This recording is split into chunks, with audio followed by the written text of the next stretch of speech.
கடகராசி அன்பர்களுக்கு இந்த 2026 இருக்கக்கூடிய தை மாதம் எத்தகைய சிறப்பான பலன்களை தரப்போகுது, எத்தகைய சாதக பாதக பலன்கள் என்று இப்போ நம்ம பார்த்துருவோம். கடகராசி அன்பர்களுக்கு இந்த தை மாதம் எப்படி இருக்க போகுதுன்னு பார்த்தீங்கன்னா, 2ஆம் அதிபதி, 3ஆம் அதிபதி, 4ஆம் அதிபதி, 5ஆம் அதிபதி, அதே போல் 9, 10, 11 இவங்க எல்லாமே 7 போய் இருக்கிறாங்க.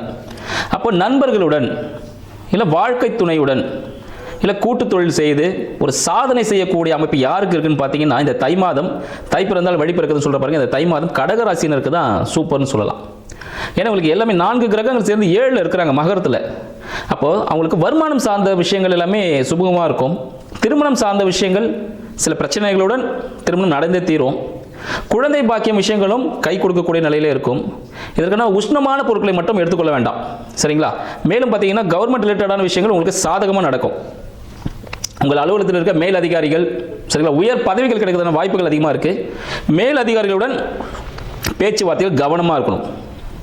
ப்ளஸ் உங்களுக்கு ப்ரமோஷன்ஸ் இந்த மாதம் கிடைக்கிறதுக்கான வாய்ப்புகள் அதிகம் உண்டு.